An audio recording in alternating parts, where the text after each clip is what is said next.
In this video, we're going to be breaking down 7 ultimates that you use wrong in Overwatch 2 that could be holding you back from getting the rank that you deserve. So we're going to break it all down, but do me a huge solid and check me out on stream live right now in the description down below, and let's jump into it. Now, the first ult I got to talk about is one that either kills all 5 or nothing at all. We got High Noon. And a lot of players have problems getting value out of this ultimate, mainly because when you use it, you are stationary. And while you do take damage reduction, that doesn't stop you from getting discorded and still burst down, headshot by a million people, hooked, slept, the list goes on and on. Another problem with High Noon is often when players try to get yourself in a good position to use it, let's say an off angle or a flank, you're putting yourself in fairly poor positioning in the first place. So if it doesn't get you value afterwards, you can become incredibly easy to punish. Now, the first thing that I'll tell you with High Noon is that you should take any free noons that come your way. And what do I mean by free noon? Whether that's a person that is alone out in the middle of nowhere, rather than trying to just shoot them, if they are far away, you can just take the free kill. A lot of times a free kill is fantastic with Noon, and it's a great tempo play to just not allow a potential lost fight. You just keep it going and you snowball the potential fight. This doesn't have to be someone on the ground. It could be someone like a Pharah or an Echo flying through the air, maybe a Mercy in a fixed position. You just activate it, you fire it away, you get that free kill in the bag, and you didn't really have to put yourself in danger in order to pop it.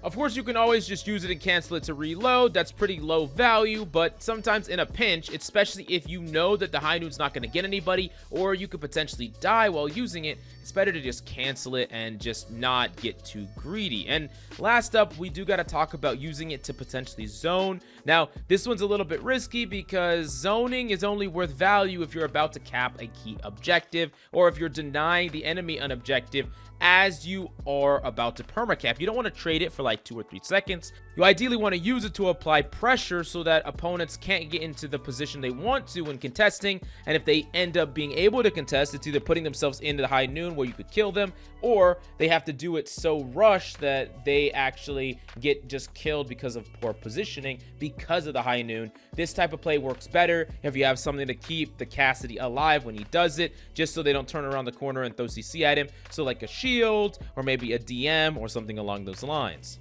Now, the next ultimate that we got to talk about is Sombra's EMP, which I think a lot of people still use, kind of like old Sombra EMP, where they throw the translocator in, they pop EMP, and they just try to win the team fight that way. And I'm not saying that this is the worst thing in the world, but you got to understand that they don't stay EMP'd for very long. And the second that they get all their cooldowns back, they are dumping them. And often they're dumping them right on you. And especially if you're doing this without coordination, you're not going to kill anybody with this. And this is why EMP, oftentimes, especially in ranked, should be used more as either a tempo ult or used reactively to cancel certain ultimates or to cancel even abilities. As an example, let's say you're playing Sombra against a Hog and you're fighting and doing the Hog's getting weak, he starts to breathe, you cancel the breather with EMP and you kill him and you get a free tank kill, and then you can snowball on whoever else is trying to bail him out.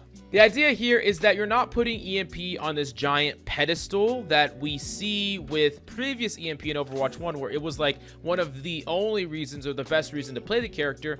Not so much with Sombra anymore. It's still powerful, but you can't be expecting it to win you an entire fight, like 2-3 of y'all jumping into a 5-man EMP. You're not necessarily going to be able to win that fight just off the back of it. So oftentimes people are overestimating this ultimate, and it's costing them and making it so they actually don't really kill anybody here. Remember, it still doesn't stop healing and sustain, which is one of the biggest ways that people last through Sombra EMP in time to pop every single one of their abilities or even ultimates. Now, the next ultimate that we got to talk about in this video is Symmetra's Wall. And this is actually one of the most powerful ultimates in the game. And especially when we think about it compared to a lot of DPS ults, it might be one of the best, if not the best DPS ults. Now, there's a couple things you need to make sure doesn't happen when you sim wall. You can't sim wall back enough to where the opponents can kite it away and leave.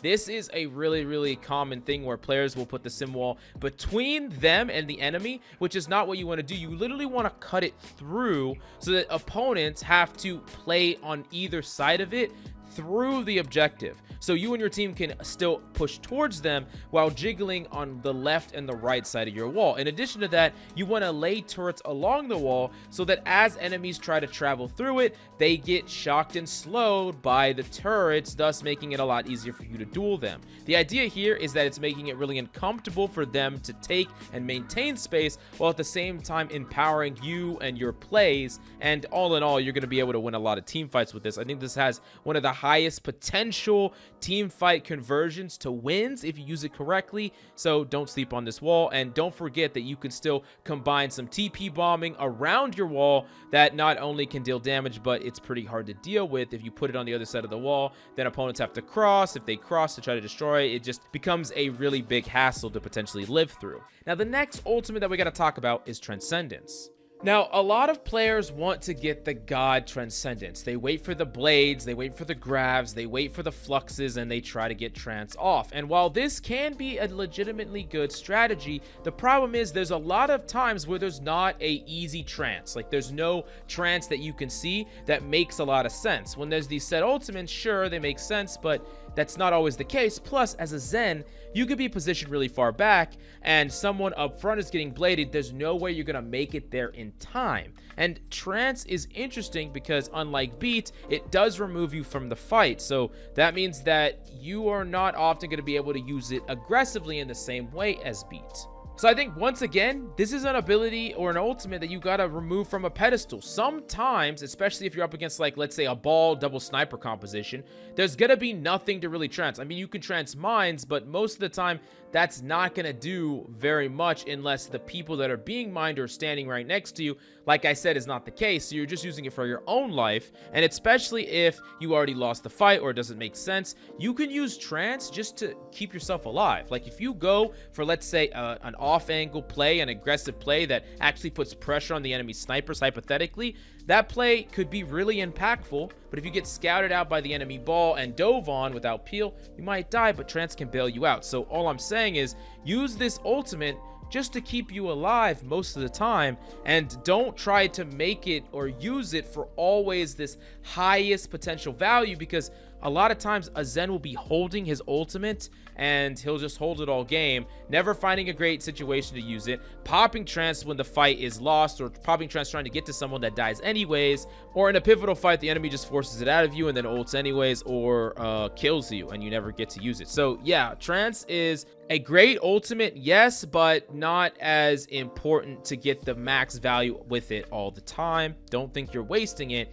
if it still wins you the team fight, right?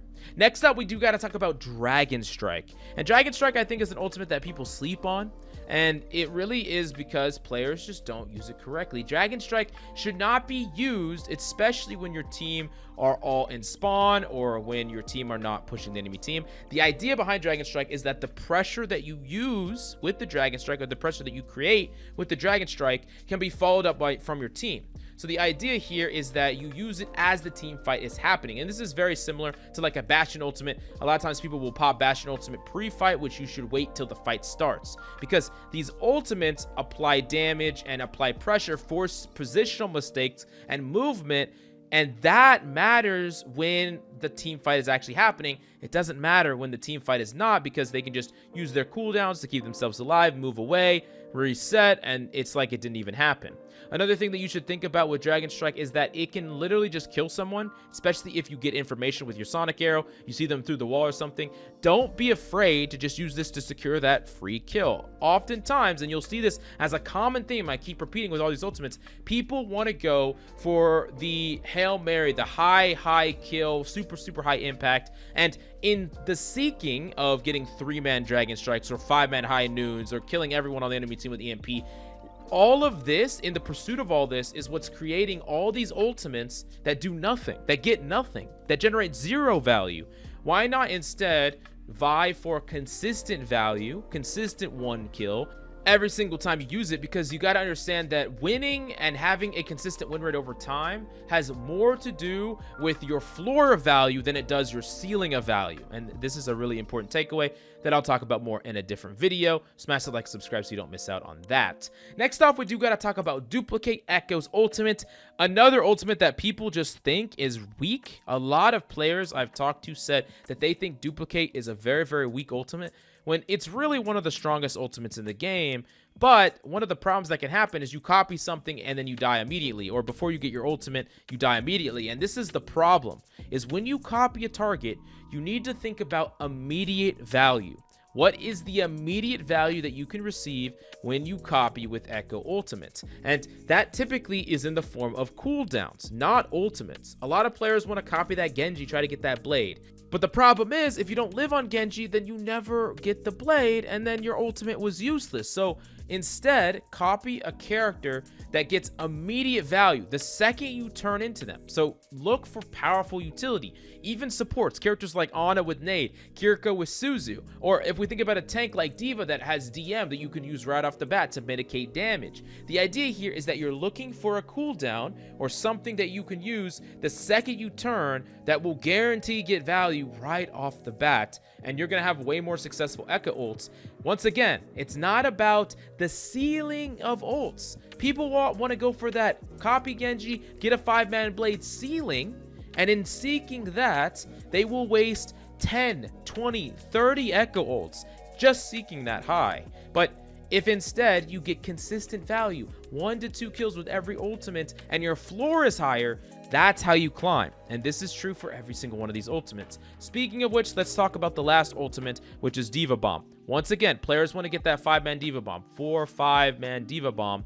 And the reality is D.Va Bomb is almost always best used to just keep you alive. In a very similar way that I talked about using Trance to keep you alive, D.Va Bomb, if you are caught out, heavily focused, opponents are dumping a ton of resources into you and killing you, you got to realize that getting demeched and becoming mini D.Va is almost the same as dying. Like 99% of the time, it is the same as dying. Sometimes it can be even worse than death. But a D.Va Bomb gives you a second chance at life. Not only did you take all that space, take all that pressure, take all those cooldowns, but now you're full HP, and you created some space with the explosion. They had to kite away. So many players want to go for those crazy D.Va Bombs that kill a lot of people, and while those can be good if you practice them and have set positions where you actually use the D.Va Bomb, the majority of the time, it's far better to just play for the more reliable, consistent value, which is to remech you, make it so that you have 2 lives, essentially,